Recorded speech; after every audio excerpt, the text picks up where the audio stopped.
పరిశుద్ధమైన మా ప్రియ పరలోకపు తండ్రి, జీవము కలిగిన దేవా, ప్రభువా, నీవు ఆకాశము మహాకాశములు పట్టజాలం దేవుడవు, సర్వ సృష్టికి కారణభూతుడవు, నిర్మాణకుడవు, ఆధారభూతుడవు, నీతి న్యాయములతో ఏలుచున్న దేవుడవు.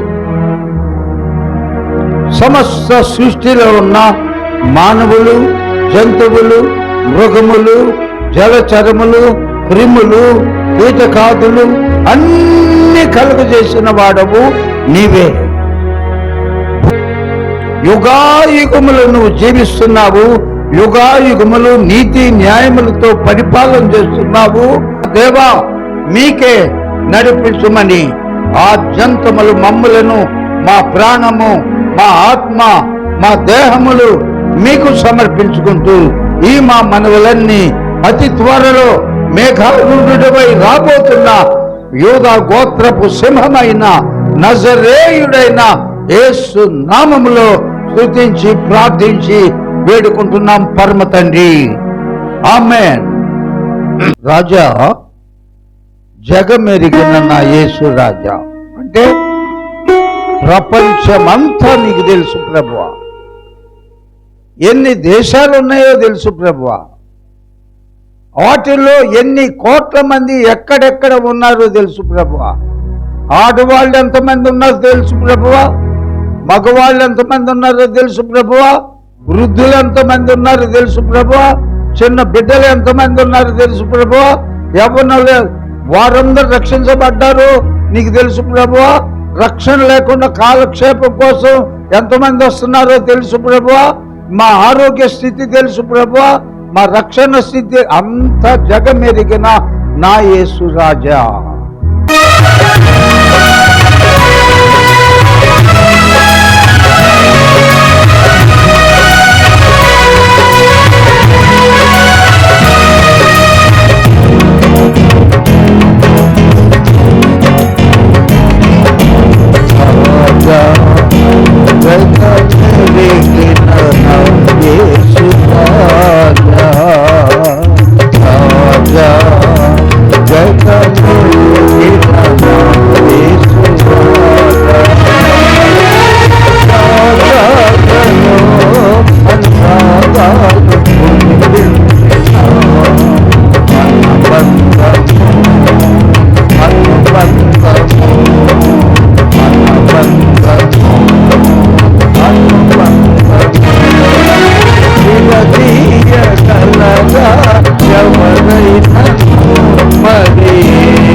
లోకంలో 850 కోట్ల మంది ప్రజలు ఉన్నారని, వారిలో 2 రకాల మనుషులు,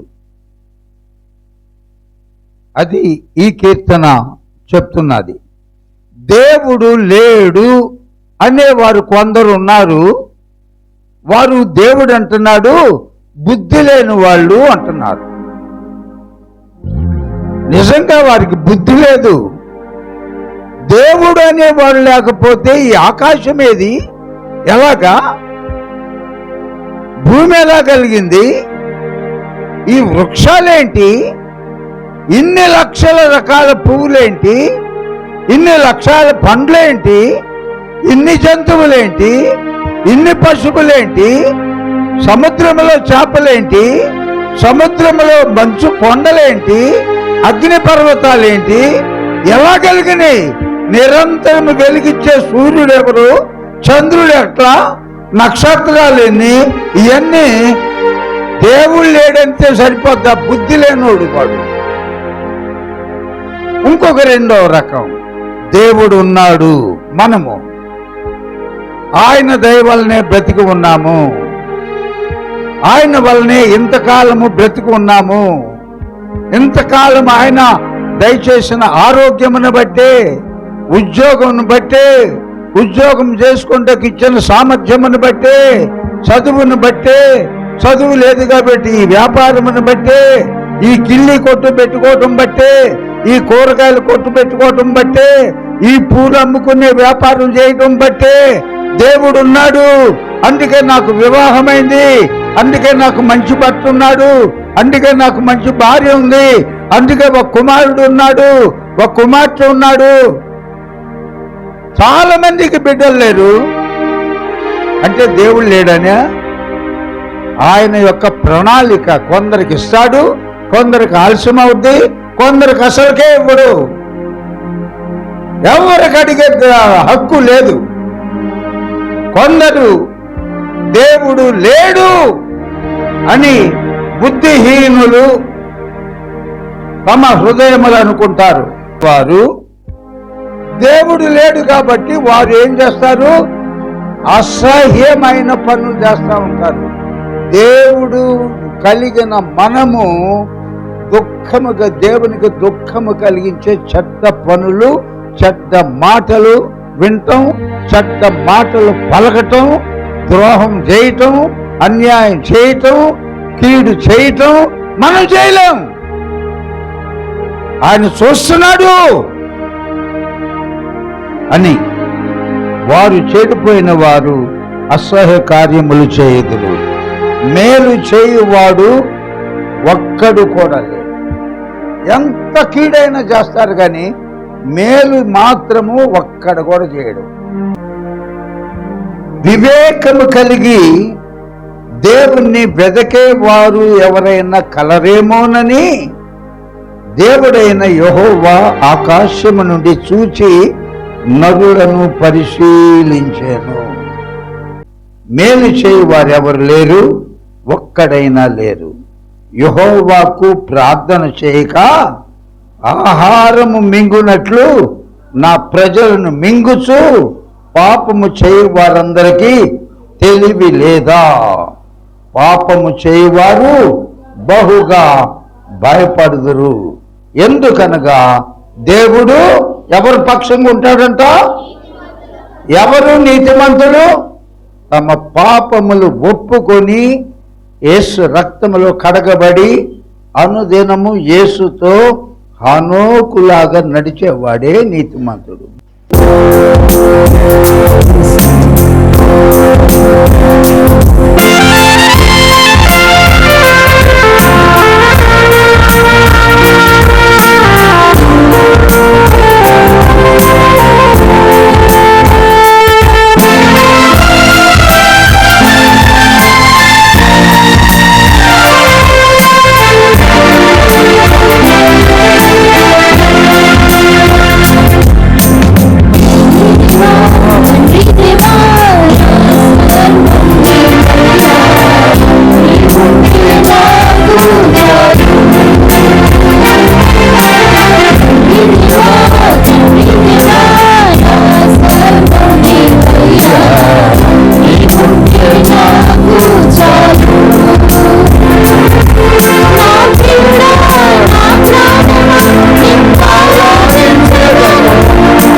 ఆయన లేకపోతే అసలు లేము.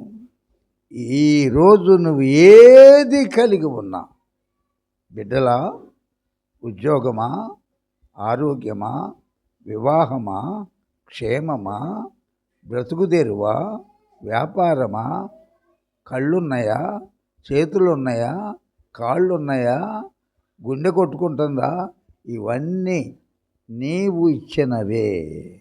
కాబట్టి ఆయన కోసం బ్రతకొద్దా? ప్రార్థన చేసుకుందాం. కన్నుల మైండ్ వాక్యం కొరకు. పరిశుద్ధుడైన మా ప్రియ పరలోకపు తండ్రి, జీవం కలిగిన దేవా, మమ్ములందరినీ ప్రేమించి,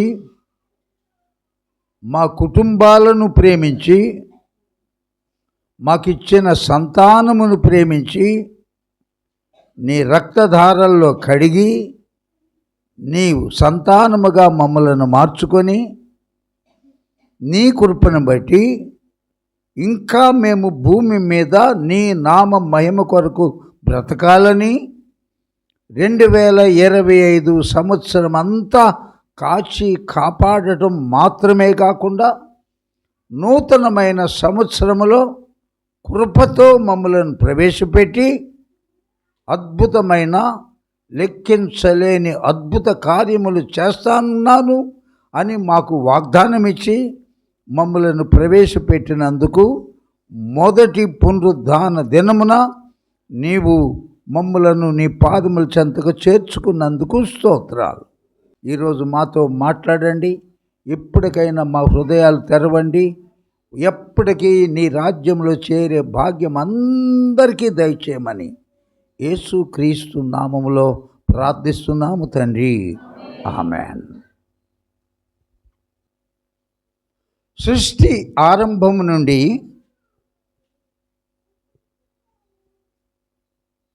ఆయన స్వరూపంలో చేసుకున్న నరుడు దేవుని మాటకు విధేయత చూపకపోవడం వలన, సాతాను మాటలు వినటం వల్ల దేవుని మహిమను కోల్పోయారు. పాపము వారిలో ప్రవేశించింది, శాపము వారిలోకి వచ్చేసింది, రోగములు అప్పుడే వచ్చినాయి, మరణము కూడా అప్పుడే వచ్చింది, మరి కొట్లాట్లు, నరహత్య కూడా అక్కడే వచ్చింది. రకరకాలుగా ఇలా ఉన్నప్పుడు ఆది నుండి కూడా దేవుడు ప్రేమ అయి ఉన్నాడు. ఒక్క ఆత్మ కూడా నరకంలో పోకూడదని మహాజ్ఞాని అయిన దేవుడు సంకల్పించి ఆది నుండి ప్రవక్తలను, అపోస్తలులను, కాపరులను, యాజకులను, సువార్తికులను 5గురిని ఇలాగ దేవుడు ఏర్పరిచాడు. ప్రవక్తలు, అపోస్తలులు, యాజకులు, సంఘ కాపరులు, సువార్తికులు. 5-fold మినిస్ట్రీ అంటారు దీన్ని. 5 రకాల పరిచర్యలు అనాది నుండి దేవుడు నియమించినాయి. ఈ తరములో మీ కొరకు నన్ను ఒక కాపరిగా, నేను ప్రవక్తను కాదు, అపోస్తులను కాదు, కాపరిగా, నా మందను మేపు, నువ్వు నా మందను కాయు, మీకు శ్రేష్టమైన ఆహారము నేను మీకు పెట్టి పోషించాలి. నీలో ఉన్న బలహీనత ఏంటి? ఏది మానలేకపోతున్నావు? ఏం పాపం ఉంది? చూపుల ద్వారానా, వినుట ద్వారానా, పలుకుట ద్వారానా, నడక ద్వారానా? అందుకే సంఘానికి మొట్టమొదటి కీర్తన, దుష్టుల సహవాసము చొప్పున నడువక, పాపుల మార్గంలో నిలవక, అపహాసకులు కూర్చుండు చోట నువ్వు కూర్చుండక మనం ఏం చేయాలి? యెహోవా ధర్మశాస్త్రమందు దివారాత్రములు ధ్యానిస్తూ, అంటే ఇక వంట వద్దా, బట్టలు కొనుక్కోవద్దా, ఉతుక్కోవద్దా అని కాదు, అధిక సమయము దేవునితో గడపటమని చెప్తా ఉన్నాడు. అందుకని రకరకాల తరాలలో, యుగాలలో దేవుడు ప్రవక్తలను పంపిస్తున్నాడు. ఎందుకంటే దేవుని యొక్క ఒకే ఒక్క ముఖ్య ఉద్దేశము, ఒక్కడు కూడా నరకంలో పడకూడదు. ఇప్పుడు యెహెజ్కేలు గ్రంథము చూద్దాం. 33వ అధ్యాయము 2వ వచనము నేను చదువుతున్నాను. శ్రద్ధగా వినండి, అర్థమయ్యేలాగా చదువుతాను. నరపుత్రుడా, ఓ ప్రవక్త అయిన యెహెజ్కేలు అని అర్థం. చర్చ్ మినిస్ట్రీస్ దేవపురము నా ప్రజలకు ఈ మాటలు నువ్వు చెప్పు అంటున్నాడు. దేవుడు ఏం చెప్తున్నాడు? నేను అంటే దేవుడే ఒకానొక దేశం మీదకి ఖడ్గమును రప్పించగా, అంటే నాశనమును రప్పించగా, అంటే మరణము రప్పించగా, అంటే కరువు రప్పించగా అని ఇన్ని భావాలు ఉన్నాయి. ఒకానొక దేశం మీదకి ఖడ్గమును రప్పింపగా ఆ జనులు తమలో ఒకరిని ఏర్పరచుకొని కావలిగా నిర్ణయించిన ఎడల ఆ కావలి వాడు ఏం చేయాలి? అతడు దేశం మీదకి ఖడ్గము వచ్చుట చూచి బాకా ఊది జనులకు హెచ్చరిక చేసిన సమయమున, ఇప్పుడు కొన్ని హెచ్చరికలు ఇప్పుడు దాకా చేశాను, ఇంకా బాప్తిస్మము పొందని వారు ఎవరున్నారు? వారు త్వరపడండి.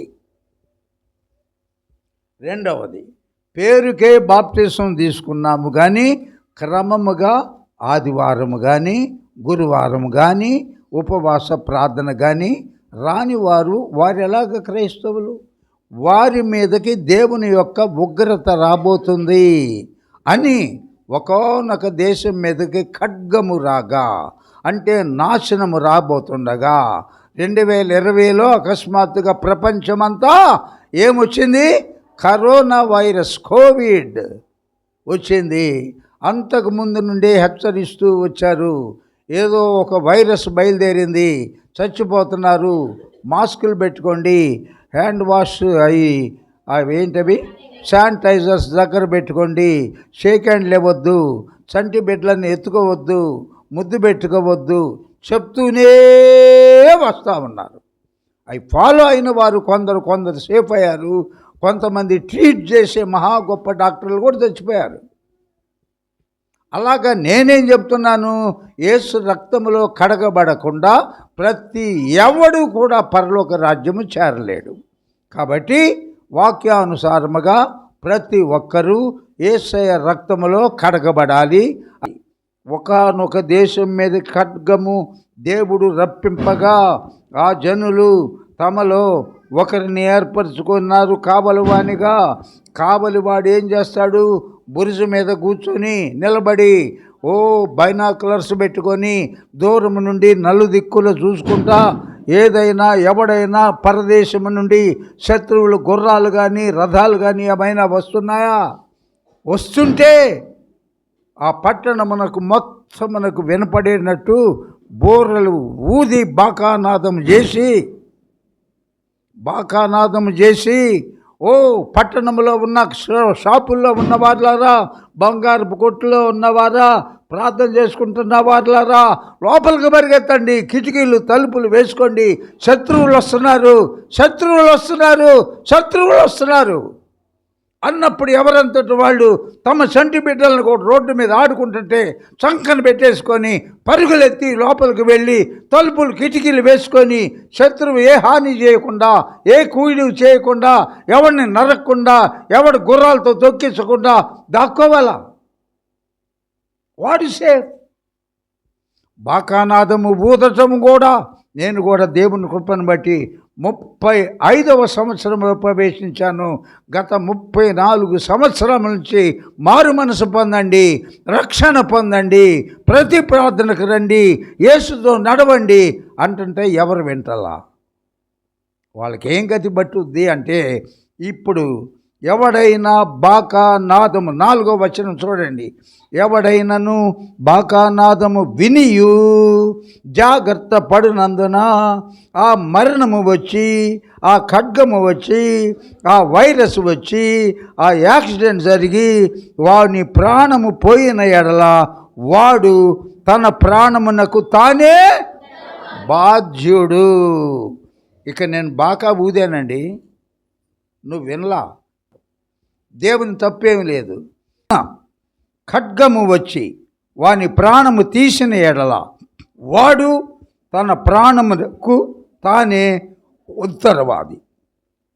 బాకానాదము వినియు వాడు, అందరు చదవండి, జాగ్రత్త పడకపోయెను గనుక తన ప్రాణమునకు తానే ఉత్తరవాది.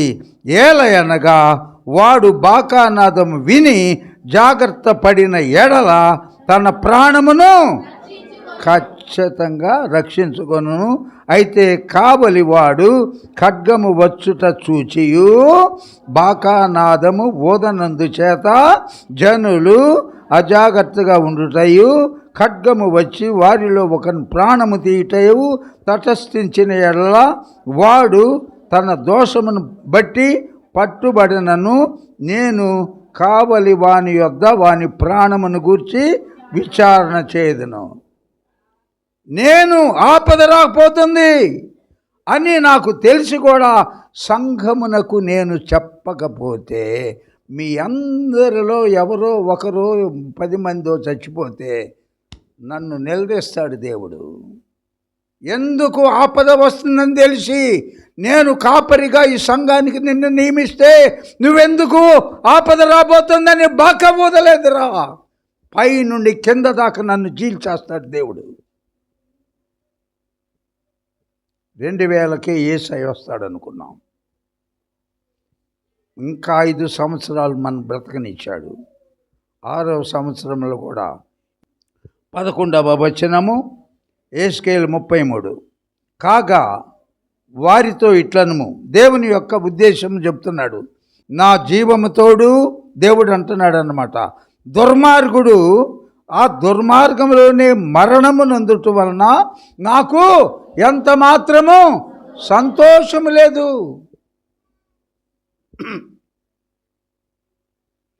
దుర్మార్గుడు అక్కడ ఉన్నాడండి మన ఇంట్లో. ఎన్నడు చేస్తావురా అని తల్లి కానీ తండ్రి కానీ అంటారా? వాడు ఎంత తలనొప్పోడు పెట్టినా కానీ ఏ తల్లి తండ్రి కోరుకోడు. ఎప్పటికైనా వీడిని మార్చాయా, వీడు బతుకు మార్చాయా అని ఏడుస్తారే తప్ప దేవుని దగ్గర ఈడు అక్కడ చస్తే పేడ వదిలిపోద్ది, ప్రశాంతం బ్రతకొచ్చని ఏ తల్లి తండ్రి కూడా అనుకోరు. నా జీవము తోడు దేవుడు చెప్తున్నాడు, దుర్మార్గుడు మరణమునందుట వలన నాకు సంతోషము లేదు. దుర్మార్గుడు తన దుర్మార్గము నుండి మరలి బ్రతుకుట వలన నాకు సంతోషము కలుగును. ప్రతి ఒక్కడు మారు మనసు పొందితే దేవునికి సంతోషం అంట. ఒక్కడు కూడా నరకంలో పడితే దేవుడు కూడా ఏడుస్తాడంట. చూడండి, మళ్ళా చదువుతున్నాను 11. నా జీవము తోడు దుర్మార్గుడు మరణమునందుట వలన నాకు సంతోషము లేదు. దుర్మార్గుడు తన దుర్మార్గత నుండి మరలి బ్రతుకుట వలన నాకు సంతోషం కలుగును. కాబట్టి ఇశ్రాయేలులారా, కాబట్టి షిలోహు చర్చి వాళ్ళారా, మనస్సు తిప్పుకొనుడి దేవుని వైపు. మీ దుర్మార్గత నుండి అంటే మీ పాపము నుండి మరలి మనసు తిప్పుకోండి. ఎంతకాలము ఇన్ని మాటలు విని మీరెందుకు మరణమునందుదురు? ఎందుకు అన్యాయంగా ఇన్ని సంవత్సరాలు ప్రార్థనకు వచ్చి ఇన్ని మంచి బోధలు పరిశుద్ధాత్మ మాటలు విని నరకంలో ఎందుకు పడిపోతారు అని అడుగుతున్నాడు, చెప్తున్నాడు మనతో. వాక్యం చెప్తూ ఉండగానే హృదయంలో ఒక కన్ఫర్మేషన్కి రావాలి మనం. ఇక ఈ పాప జీవితము, ఈ పాత రోత జీవితము ఇంతటితో నేను ఫుల్ స్టాప్ పెట్టేయాలి. నేను నా ప్రభువు కోసం బ్రతకాలని ఒక నిశ్చయతలోనికి రావాలి. 15వ అధ్యాయంలో ఒక ఐశ్వర్యవంతుడైన తండ్రి ఉన్నాడు, చాలా ఐశ్వర్యవంతుడు. అతనికి 2 కుమారులు ఉన్నారు, బోలెడు ఆస్తిపరులు.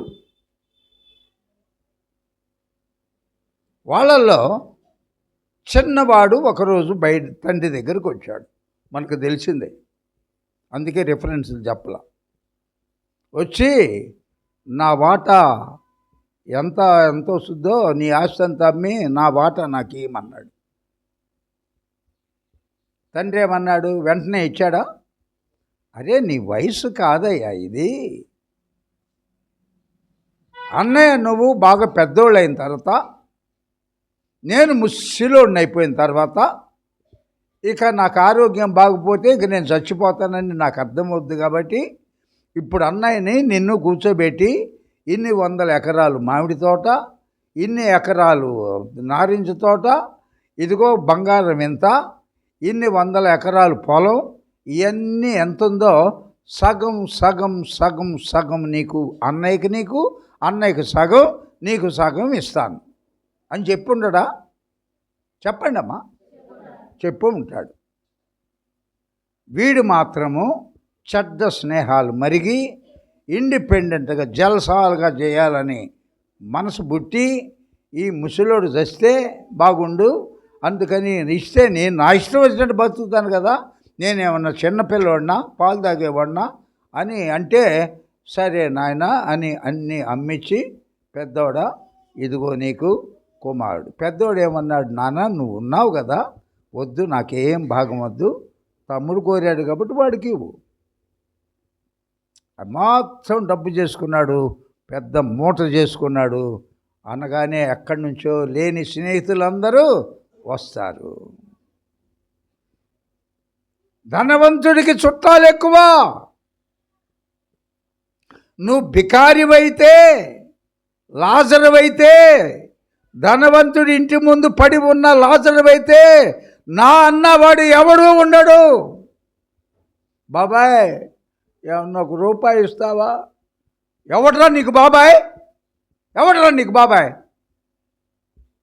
అంటాం కదా. ఐశ్వర్యుడు మా బాబాయ్ అండి, మా ఇంటి పేరటేనండి, మా ఇంటి పక్కన 3వ ఇల్లేనండి, అందరు చుట్టాలే. ఎక్కడెక్కడ వాళ్ళు వాడుకున్న స్నేహితులు కాకుండా కలేసుకొని బీరకాయ పీచులాగా అందరూ వచ్చారు. వాళ్ళు ఇక్కడ ఉండడు, మా నాన్నకు తెలుసుద్ది, లేకపోతే మా అన్నయ్యకి తెలుసుద్ది, దూరదేశమునకు పోయాడంట. ఏ బొంబాయో, ఏ ఢిల్లీయో, లేకపోతే ఏ పాకిస్తానో పోయి జల్సాగా అక్కడికి రాగానే ఎక్కడ లేని కోరికలు వస్తాయి కదా.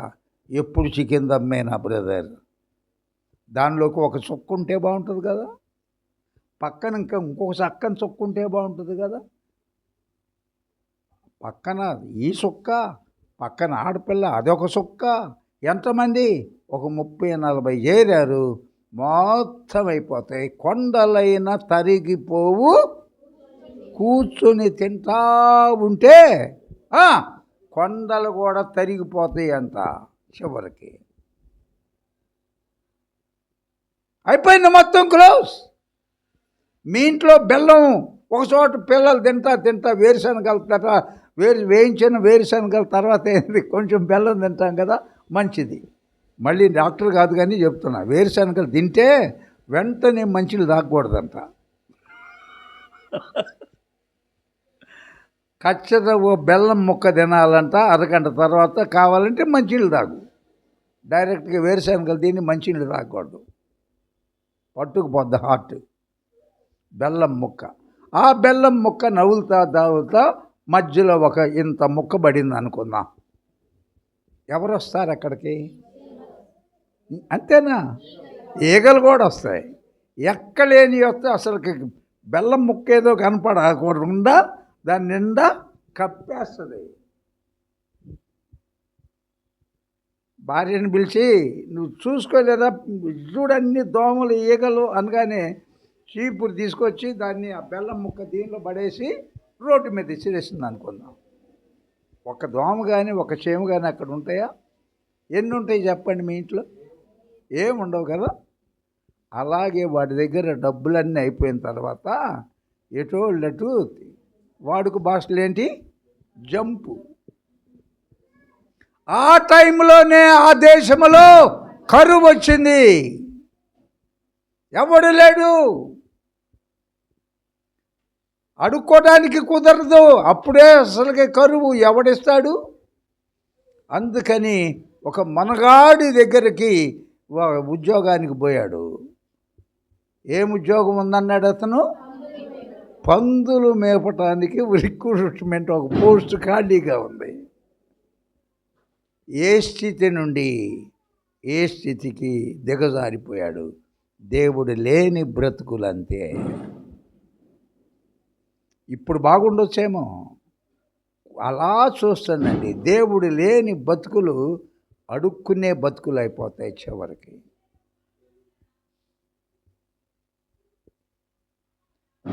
అతడు పెట్టే, యజమానుడు పెట్టే ఆహారం ఇతను సరిపోవట్లేదు.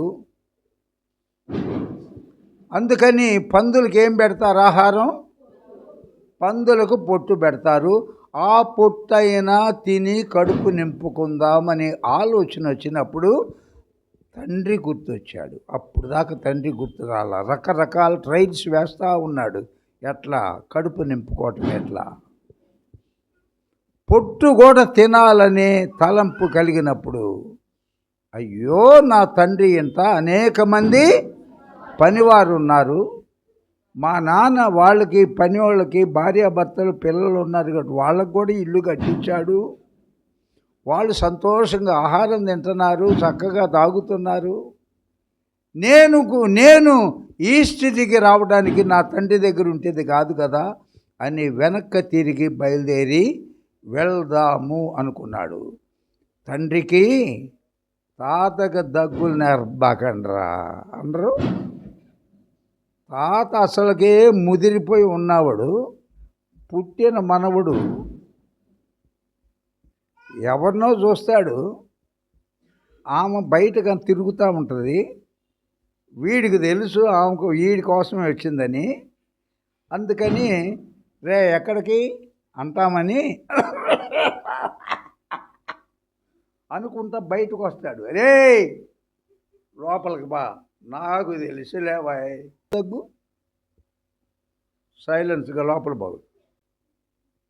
అట్లాగే తండ్రికి కూడా ఊహిస్తున్నాడు, అయిపోయి ఉంటాయి, అందరు వెళ్ళిపోయి ఉంటారు, నా కుమారుడికి బట్టలు కూడా లేవు, అవి కూడా జినిగిపోయి ఉంటాయి, తిండికి కటకట్లాడుతూ ఉన్నాడు, తప్పకుండా వస్తాడని 2 నెలల తర్వాత ప్రతిరోజు గేటు దగ్గరికి వచ్చి అక్కడే కూర్చొని చూస్తూ ఉంటాడు. వస్తాడు. వచ్చాడా లేదా? ఆ స్థితి రాక మునిపే మనందరము జీవము కలిగిన మన తండ్రి వైపు మళ్ళుదాం. ఒకరోజు ఒక బికారి ఎవడో దూరంగా వస్తున్నాడు, కనుక్కోలేం. తండ్రికి తెలుసా లేదా? తండ్రికి తెలుసా లేదా? బట్టలు చినిగిపోయినా, జుట్టు అంతా పెరిగిపోయినా కానీ తండ్రి తల్లి మరవలేరు. తల్లి కన్నా తండ్రి కన్నా గొప్ప ప్రేమ కలిగిన వాడు పరలోకపు తండ్రి. దూరము నుండి చూచి ఏమనుకుంటున్నాడు? నేను నా తండ్రి వద్దకు వెళ్ళి, తండ్రి పరలోకమందున్న దేవునికి నీకును విరోధముగా నేను పాపం చేశాను, నీ కుమారుని అనిపించుకుంటాకు నాకు యోగ్యుడను కాను, కాబట్టి నీ కూలి వానిలో ఒకనిగా నన్ను చేర్చుకో అని చెప్దామనుకుంటున్నాడు. దూరం నుండి చూచి తండ్రి అలాగానే ముసలోడైపోయిన వాడు పరుగులెత్తుకుంటూ పోయి, వాడు పందులు ఎన్ని రోజులు కాశాడో రాయబడలేదు, కానీ పందులు కాసేవాడి దగ్గర ఏం వాసన వస్తుందమ్మా? గొర్రెలు కాసేవాడి దగ్గర ఏం వస్తుందమ్మా? మరి పర్ఫ్యూమ్స్ అమ్మే షాపులో ఉద్యోగం చేస్తుంటే ఏ వాసన వస్తుందమ్మా? అయినా తండ్రికి అదేమి కనపడదు, వినపడదు, అర్థం కాదు.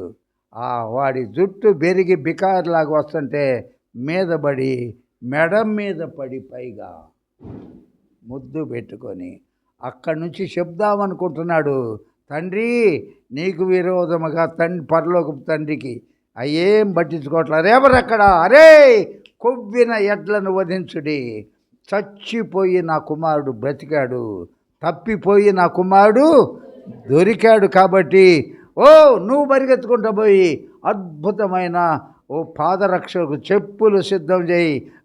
నువ్వు కంసాలత్నం దగ్గరికి పరిగెత్తి విలువైన ఉంగరము నా కుమారుడు తీసుకో, వెలగలిగిన వస్త్రములు నా కుమారుడికి అలంకరించండి.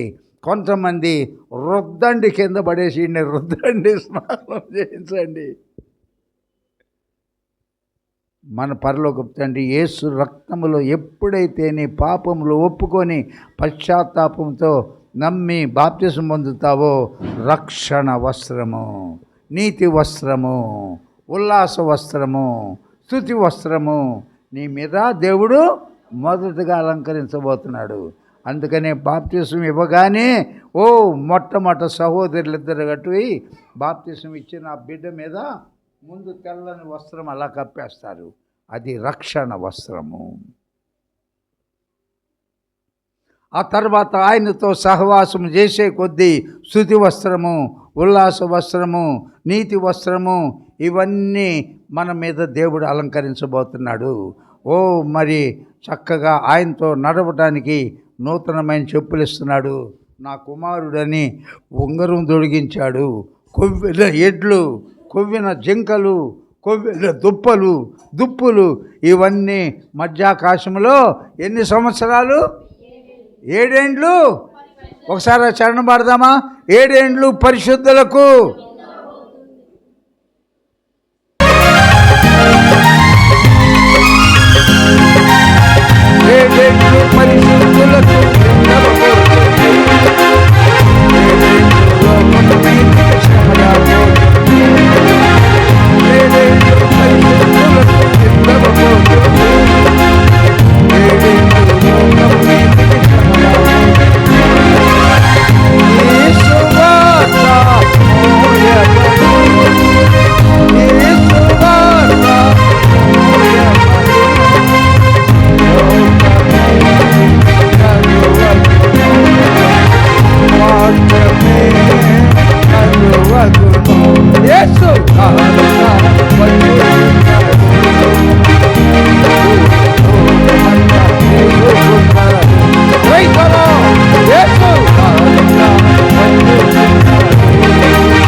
Praise the lord. 7 ఏండ్లు బాకానాదం విని కూడా నిర్లక్ష్యంతో నీ ప్రాణం పోగొట్టుకుంటావు. ఈ వాక్యమును బట్టి నీ మాట వింటాను ప్రభువా, నీ కొరకే నేను బ్రతుకుతాను ప్రభువా అని చిన్న సమర్పణతో కూడిన ప్రార్థన చేసుకోండి. ముగిద్దాం.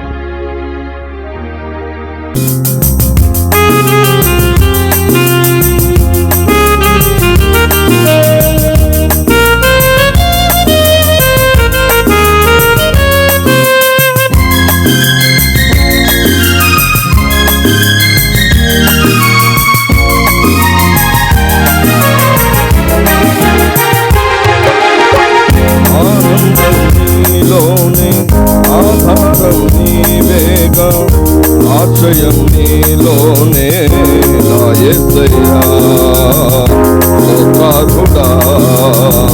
ఆనందం నీలోనే, ఆధారం నీవేగా, ఆశ్రయం నీలోనే నా యేసయ్యా, స్తోత్రార్హుడా.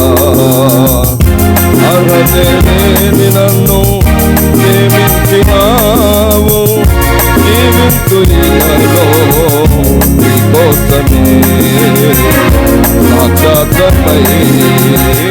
ఆనందం నీలోనే, ఆధారం నీవేగా, ఆశ్రయం నీలోనే నా యేసయ్యా, స్తోత్రార్హుడా.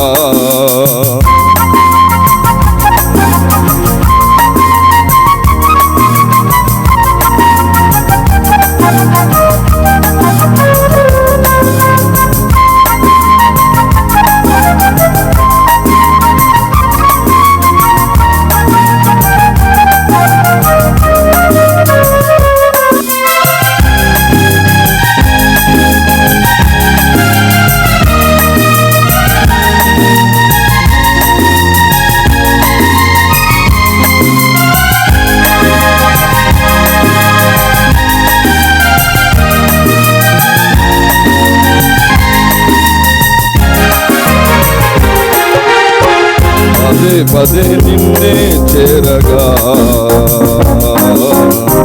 ప్రతి క్షణం నీవే ధ్యాసగా పదే పదే నిన్నే చేరగా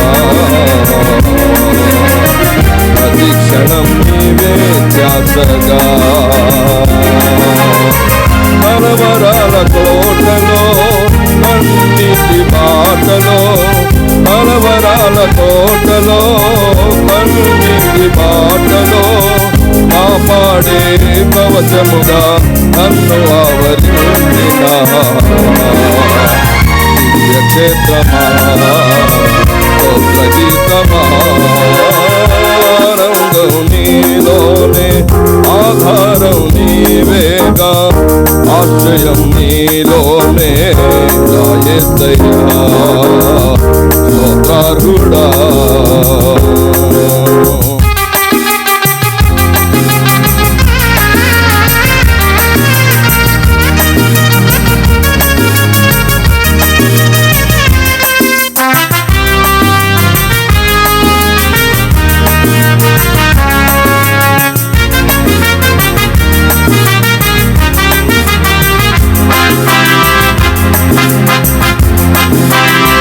నిరంతరం నీవే వెలుగని నిజమైన స్వాస్థ్యం నీదని నిరంతరం నీవే వెలుగని నిజమైన స్వాస్థ్యం నీదని నీ సన్నిధి వీడగా సన్నుతించి పాడగా నీ సన్నిధి వీడగా సన్నుతించి పాడగా నీ కొరకే ధ్వజమెత్తి నిన్ను ప్రకటించనా సత్యవాక్యమే జీవవాక్యమై ఆనందం నీలోనే ఆధారం నీవేగా ఆశ్రయం నీలోనే నా యేసయ్యా స్తోత్రార్హుడా ఆనందం నీలోనే ఆధారం నీవేగా ఆశ్రయం నీలోనే నా యేసయ్యా స్తోత్రార్హుడా అర్హతే లేని నన్ను ప్రేమించినావు జీవితులలో నీ కోసమే సాక్షాత్తమై అర్హతే లేని నన్ను ప్రేమించినావు జీవితులలో నీ కోసమే సాక్షాత్తమై ఆనందం నీలోనే ఆధారం నీవేగా ఆశ్రయం నీలోనే నా యేసయ్యా స్తోత్రార్హుడా. పరిశుద్ధుడైన మా ప్రియ పరలోకపు తండ్రి, పరిశుద్ధాత్మ దేవ, నీ చక్కని నడిపింపును బట్టి మహా ఆనందకరముగా నీ మొదటి పునరుద్ధాన దినము నూతన సంవత్సరములో మొదటి నెల ఆరాధన ఆద్యంతములు మహా గొప్పగా యేసయ్య నామానికి కీర్తి ఘనత మహిమ ప్రభావములు కలుగునట్లు జరిగించినందుకు నీ పాదాలకు స్తోత్రాలు వందనాలు. కుటుంబములుగా రావాలి పదే పదే చెప్తున్నావు. ఇది బాకానాదము. బాకానాదము విని లోబడి తన్ను తాను భద్రం చేసుకుంటే అతడు ధన్యుడు. అతడు క్షేమంగా భూమి మీద పరలోకంలో కూడా ఉంటాడు. బాకానాదము కూడా విని దానికి రెస్పాండ్ అవ్వకపోతే, వాడు ఒకవేళ చచ్చిపోతే, వాడు ఒకవేళ నరకంలో పడిపోతే తన ప్రాణానికి తానే ఉత్తరవాది కానీ దేవుడు కాదు, సంఘ కాపరి కాదు అని ఈరోజు వాక్యం మాతో చెప్పావు. దయగలిగిన దేవుడు కాబట్టి, కృపామయుడవు కాబట్టి వీళ్ళందరూ అందరినీ నీ పాదాలకు సమర్పిస్తున్నాను. ఎవరు కావలసిన వారి ఆశీర్వాదాలు, అక్కర్లు నీ గుప్పిలు విప్పి నీ ఐశ్వర్యము చొప్పున అందరినీ దీవించమని యేసు క్రీస్తు నామములో ప్రార్థించి వేడుకుంటున్నాము తండ్రి. మన తండ్రి అయిన దేవుని యొక్క ప్రేమయు, కుమారుడైన యేసు క్రీస్తు యొక్క కృపయు, పరిశుద్ధాత్మ దేవుని అన్యోన్య సహవాసము ఇది మొదలుకొని సదాకాలము జీవము కలిగిన దేవుడు లెక్కించలేని అద్భుత కార్యములు జరిగించు వాడై ఉండునుగాక.